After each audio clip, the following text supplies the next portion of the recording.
नमस्कार दोस्तों, मैं मिसलेनियस मास्टर फिर से हाजिर हूँ अपने एक नए वीडियो के साथ। जिन दोस्तों ने मेरे चैनल को अभी तक सब्सक्राइब नहीं किया है वो सब्सक्राइब कर लें ताकि मेरे लेटेस्ट वीडियो को सबसे पहले देख सकें। दोस्तों, आज मैं जिन लोगों ने अलग अलग वीडियो पे कमेंट किए हैं, बहुत दिनों से मैं कमेंट देख नहीं पाया था, थोड़ा बिजी शेड्यूल था, उन सबके आज वीडियो ही बना के रिप्लाई करने की कोशिश कर रहा हूँ। तो जो लोग कमेंट किए हैं वो वीडियो में जाकर देख सकते हैं। जैसा कि ये राम कुमार है, ये पूछ रहे हैं कि प्रमोशन में कैसे होगा, यानी ये पे प्रोटेक्शन के बारे में पूछ रहे हैं। तो प्रमोशन के लिए भी वही रूल होगा। अगर आप प्रमोट हो चुके हैं और डिपार्टमेंट चेंज कर रहे हैं तो जो बेसिक आपको यहाँ पे मिल रहा होगा उसके अकॉर्डिंग वहाँ मिलेगा। लेकिन आपने जो दूसरा जो डिपार्टमेंट ज्वाइन किया होगा वो डायरेक्ट रिक्रूटमेंट के तहत होना चाहिए, वो प्रमोटी पोस्ट। अगर प्रमोशन के बेसिस पे आप किसी दूसरे डिपार्टमेंट जाएंगे तो ये रूल अप्लीकेबल नहीं होगा।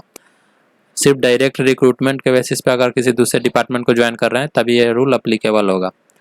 कोरे करके हैं ये सीजीएचएस कार्ड अप्लाई करने के लिए फॉर्म कहाँ से डाउनलोड करें पूछ रहे हैं। तो आपको फॉर्म डाउनलोड करने की ज़रूरत नहीं है। आप सीजीएचएस की वेबसाइट पे जाके डायरेक्टली वहीं से कार्ड फिलअप कीजिए, सीधा प्रिंट निकाल सकते हैं उसको, या प्रिंट निकाल के पेन से भी फिलअप कर सकते हैं। लेकिन बेटर ये होगा कि आप ऑनलाइन फॉर्म फिलअप कीजिए, उसके बाद प्रिंट निकालिए तो ज़्यादा अच्छा रहेगा। उसके बाद शिव गेमिंग है, दिल्ली सर्कल का रूल 38 के बारे में जानना चाह रहे हैं। तो जैसे ही आ जाएगा रूल 38 अलग अलग सर्कल का जिसका भी आ रहा है मैं उसके बताते जा रहा हूँ। जैसे कि मैंने पिछले वीडियो में बताया था, अभी आंध्र प्रदेश का आ चुका है, तेलंगाना का आ चुका है और वेस्ट बंगाल और तमिलनाडु सर्कल का। इन लोगों ने अपने 2020 के जो रूल 38 ट्रांसफर जिन लोगों ने अप्लाई किए थे उनके नाम जारी कर दिए हैं। जैसे जैसे आएगा मैं डिटेल्स आपको बता दिया करूँगा। उसके बाद अशोक देसाई हैं, ये पूछ रहे हैं कि एपीएस ओपन है या क्लोज है। तो एपीएस ओपन है, अभी भी एनुअल रिक्रूटमेंट जो प्रोसेस था वो चालू हो गया था। इस साल अभी तक कोई वैकेंसी आई नहीं, जैसे कि उसमें जो लास्ट वीडियो मैंने आपको बताया भी था जब एपीएस का वीडियो बनाया था, तो कि कब कब उसके टाइमिंग क्या है, कब वैकेंसी आएगी कब। लेकिन इस साल का अभी कोई नोटिफिकेशन वैसा आया नहीं, जैसे ही कुछ डिटेल्स आएगा मैं आपको बता दूंगा। यानी निशा सिंह है, ये बोल रहे हैं मेरा भाई पीसीएस में है और भाभी बैंक में है, तो क्या सेम प्लेस पे ट्रांसफ़र ले सकते हैं और कितने टाइम के लिए। तो वैसे केस में ट्रांसफ़र मुश्किल होगा क्योंकि पीसीएस और बैंक दोनों ही ट्रांसफरेबल जॉब है और ये जो ऑर्डर है सेंट्रल गवर्नमेंट एम्प्लॉई के लिए है। तो आपका जो केस है वैसे एक पीसीएस में एक बैंक में तो मुश्किल होगा इस बेसिस पे सेम प्लेस पे पोस्टिंग लेना। फिर भी आप अपने डिपार्टमेंट का जो एक्चुअल रूल होगा वो आप देख सकते हैं। अगर सेम डिपार्टमेंट होता या सिर्फ सेंट्रल गवर्नमेंट दोनों होता तो आसानी होता, लेकिन उसमें भी दिक्कत होता है कि दोनों का ट्रांसफरेबल जॉब होने पे फिर दिक्कत होता है। चौहान जेडी करके हैं, ये पूछ रहे हैं कि मैंने जून 30 को पीए की पोस्ट में ज्वाइन किया, अगर मेरा सिलेक्शन एमटीए 2019 में किसी अच्छी मिनिस्ट्री में होता है, अगर मैं ये जॉब छोड़ दूं जिससे 3-4 महीने ही हुए होंगे तो ये रूल अप्लीकेबल होगा। ज़रूर अप्लीकेबल होगा चंदन जी, क्योंकि इसमें ऐसा कुछ टाइम का लिमिट नहीं बोला गया है कि कितने टाइम के लिए क्या होना चाहिए। तो ये ज़रूर अप्लीकेबल होगा। पे प्रोटेक्शन जो रूल होगा, आप अगर दूसरे डिपार्टमेंट जा रहे हैं तो वहाँ पे ही पे प्रोटेक्शन आपको मिलेगा। हेमराज मीना है, सर जी अभी जुलाई में मैंने पोस्टल असिस्टेंट के पद पे ज्वाइन किया है। इस ऑर्डर के तहत मैं यहाँ बिना प्रमोशन प्रोबेशन ख़त्म किए एलडीसी ज्वाइन कर सकता हूँ? हाँ, ज्वाइन कर सकते हो आप। एलडीसी ज्वाइन करके पे प्रोटेक्शन ले सकते हो। कोई भी इसमें प्रोबेशन पीरियड का कुछ कंडीशन नहीं रखा गया है कि आपने कितने दिन वहाँ पे सर्विस किया है, इसका कोई वैसा रूल नहीं दिया गया है। जो ऑर्डर इशू हुआ है उसमें आपने क्लियरली मेंशन किया गया है कि आप हायर पोस्ट या लोअर पोस्ट पे जा सकते हैं। वहाँ पे कोई भी टाइम पीरियड नहीं दिया गया है कि आपने जो लास्ट पोस्ट है उसमें कितने दिन की सर्विस किया हो, तो आप जा सकते हैं इस रूल के अकॉर्डिंग। उसके बाद ये तनिषा श्रीवास्तव का कमेंट आया था, ये मेनली ट्रेनिंग है सर, ट्रेनिंग के बाद जो एग्ज़ाम होता है वो टफ आता है क्या? ये शायद पोस्टल ट्रेनिंग के बारे में पूछ रही है। तो पोस्टल ट्रेनिंग में जो आपका सिलेबस होगा, जो पढ़ाया जाता है उसके अकॉर्डिंग ही क्वेश्चन पूछे जाते हैं। कुछ पोस्टल सर्कल जो है वो मोस्टली सारे बच्चों को पास करा देते हैं और नॉर्मली क्वेश्चन होता है जो आपका सिलेबस है उसी से एग्ज़ाम लिया जाता है। उसमें दोनों होते हैं, जो आपको ऑफिस में सॉफ्टवेयर का जो काम है उसका सॉफ्टवेयर पेपर भी होता है जो कंप्यूटर पर लिया जाएगा, और रिटन पेपर भी होता है जो आपके थ्योरेटिकल पार्ट है डिपार्टमेंटल नॉलेज के लिए, उस सब से भी क्वेश्चन पूछे जाते हैं। तो दोनों टाइप के क्वेश्चन होते हैं और उतना भी टफ नहीं होता। बेसिक आप जो क्लास में पढ़ाया जा रहा है उसको अगर रेगुलर पढ़ाई कर रहे हैं तो इजीली पास हो जाते हैं। मोस्टली बच्चे पास हो जाते हैं, 1-2% ही फेल होते हैं, बाकी सब पास हो जाते हैं। इसके बाद ये नवदीप कुमार है, ये बिहार सर्कल के लिए रूल 38 का पूछ रहे हैं। जैसे कि मैंने बताया, जैसे ही जिस सर्कल का आएगा मैं अपने वीडियो में बताता रहूँगा। रमेश राम CISF, मेडिकल सेप 2 अपर एवरेज लिखा जा रहा है तो इसके लिए कोई रूल है कि 10, 20, 30 साल की MSCP लग जाएगी, हमें बताएं सर। मेडिकल सेप 2 ये CISF के लिए शायद थोड़ा सा मेडिकल फिटनेस का अलग कुछ रूल है, वो एग्जैक्टली मुझे भी नहीं पता।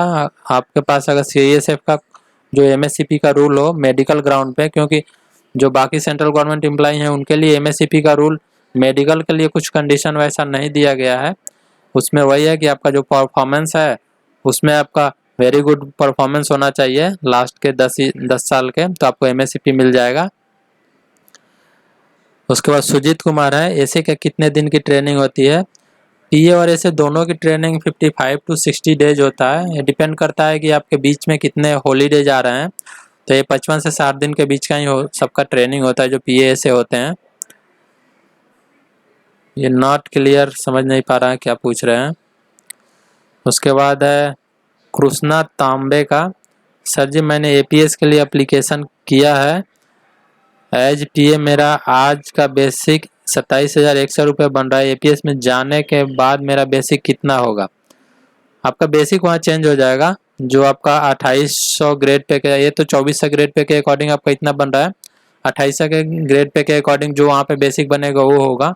आपके अलाउंसेज चेंज हो सकते हैं APS में जाने के बाद, क्योंकि आपकी पोस्टिंग कहाँ मिलती है उसके अकॉर्डिंग आपको HRA और TPA फिक्स किया जाएगा। बाकी आपका बेसिक चेंज होगा 2800 के अकॉर्डिंग, जो आपका बेसिक बन रहा है वो आपको मिलेगा 2800 के अकॉर्डिंग मिलेगा बेसिक।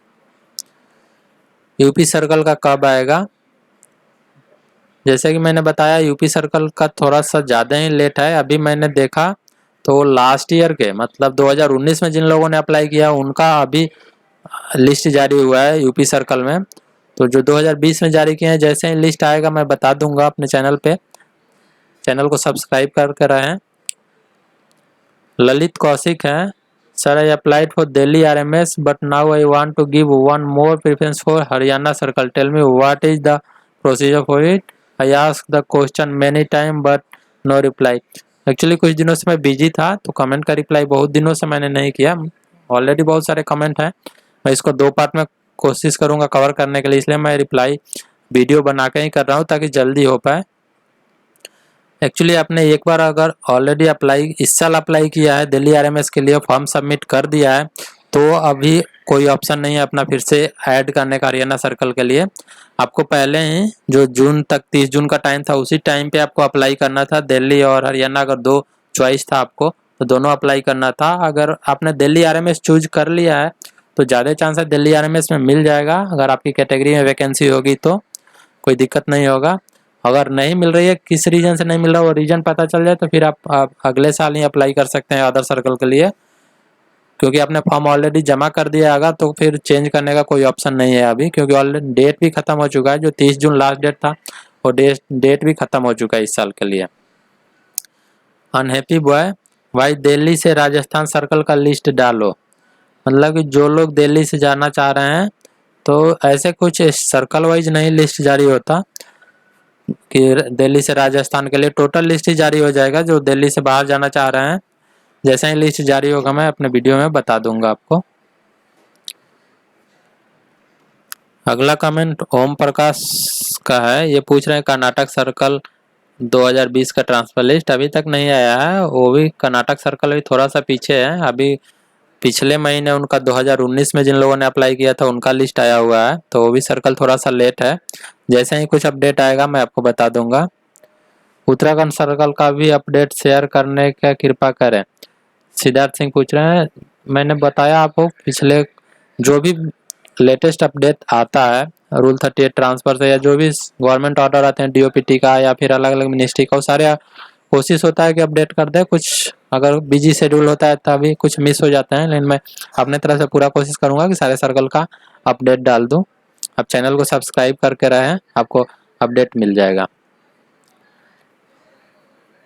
ये फिर से ओम प्रकाश का वही कमेंट है कर्नाटका पोस्टल सर्कल के रिगार्डिंग। उसके बाद वेद प्रकाश का कमेंट है, सर महाराष्ट्र सर्कल का कब जारी होगा रूल 38 आउटवर्डली शॉर्टेज स्टाफ बोल के कितने दिन तक ट्रांसफर रोक सकता है डीओ।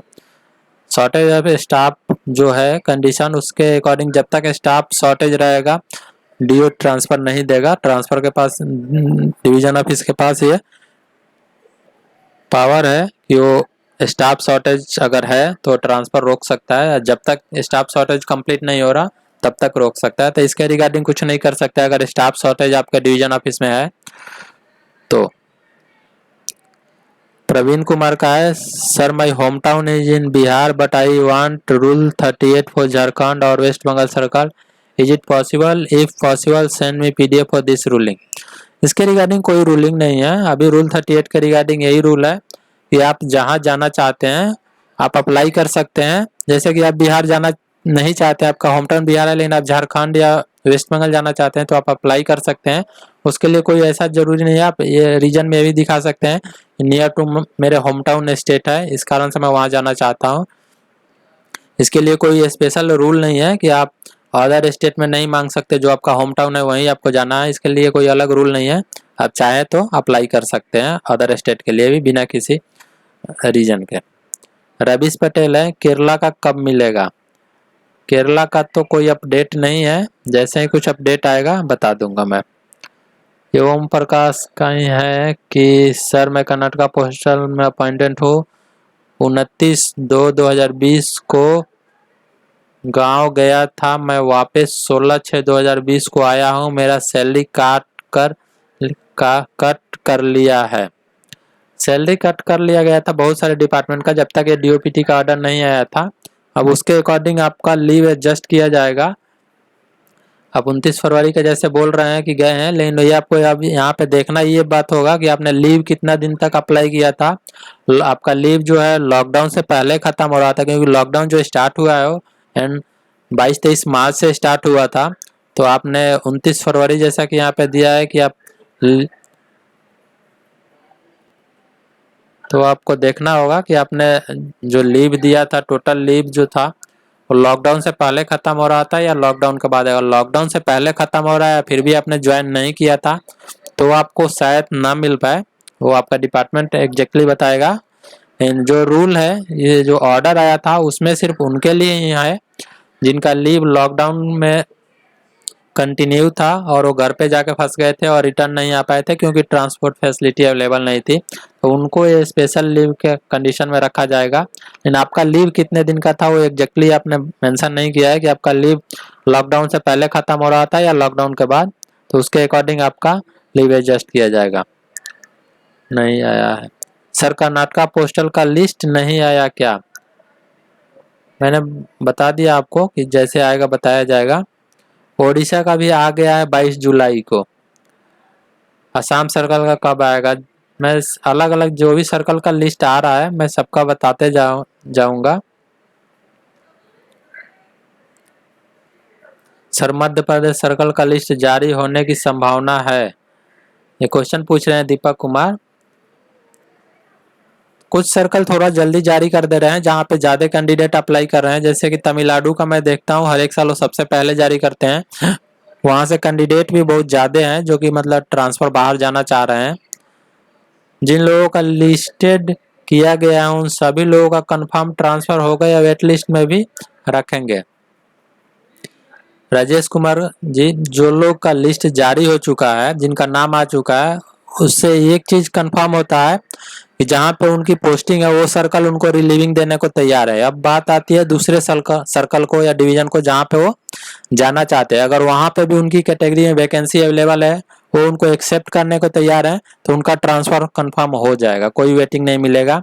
लेकिन अगर जो दूसरा सर्कल है जहाँ पे आप जाना चाहते हैं वहां के डिवीजन ऑफिस में अगर सीट खाली नहीं है, उस डिवीजन में जहाँ पे आप जाना चाह रहे हैं जो आपका कैटेगरी अगर सीट खाली नहीं है, तो फिर आपके ट्रांसफर में दिक्कत होगा, आपको वेटिंग लिस्ट मिलेगा। महाराष्ट्र का लिस्ट कब आएगा? बहुत लोग हैं जो महाराष्ट्र के बारे में पूछ रहे हैं। वहाँ पे स्टाफ शॉर्टेज बहुत सारे डिवीजन में है, जिसके कारण वहाँ से ट्रांसफर होने में दिक्कत हो रहा है। यूपी सर्कल का भी इंफॉर्मेशन दीजिए। यूपी सर्कल भी जैसे कि मैंने बताया कि वो अभी लास्ट ईयर जो लोग ट्रांसफर अप्लाई किए थे उनका अभी जारी ही हुआ है। उनका जो लिस्ट है नाम में किनका किनका हुआ है उन सब लोगों का अभी जारी किया गया है।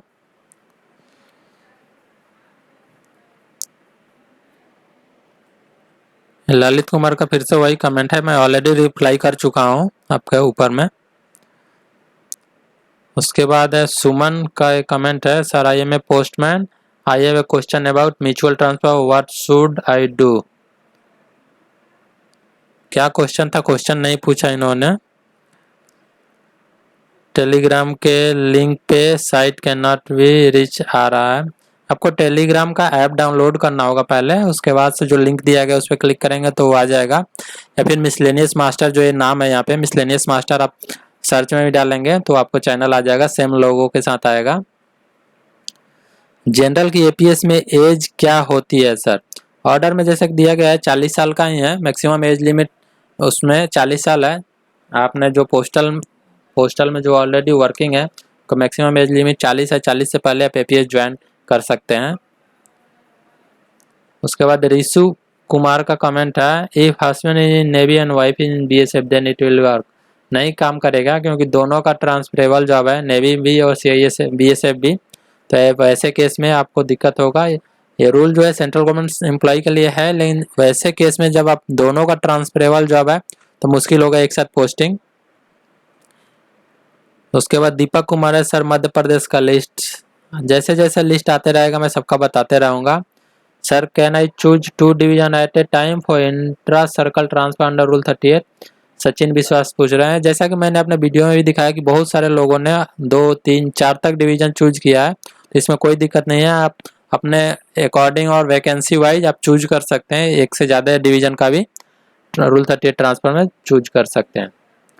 कितने साल बाद अप्लाई कर सकते हैं? अच्छा, रूल 38 के बारे में पूछ रहे हैं, तो मिनिमम 2 साल का रूल है।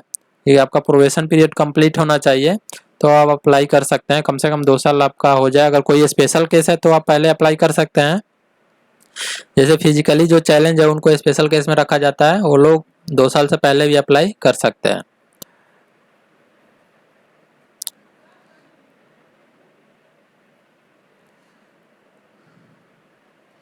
फिर से वही कमेंट है अर्पण हल्दर का, यूपी सर्कल का लिस्ट आ रहा है। यूपी सर्कल थोड़ा सा पीछे है, यूपी सर्कल का भी पिछले साल का लिस्ट अभी जारी हुआ है।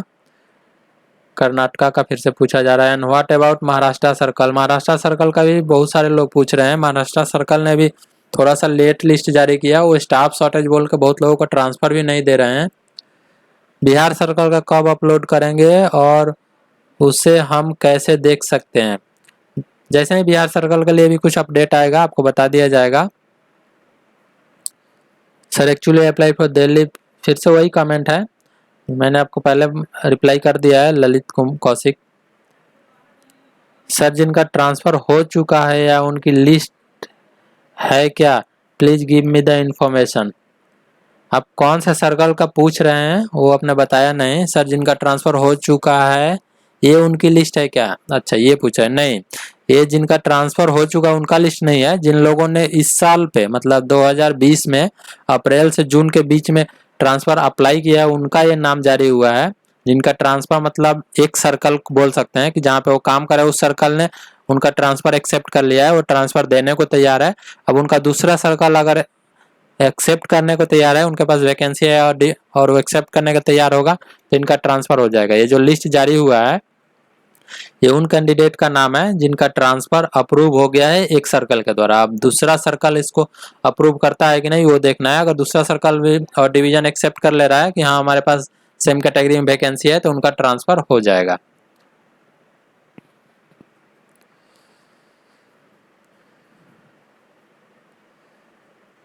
उसके बाद है ओडिशा का भी जारी कर दिया।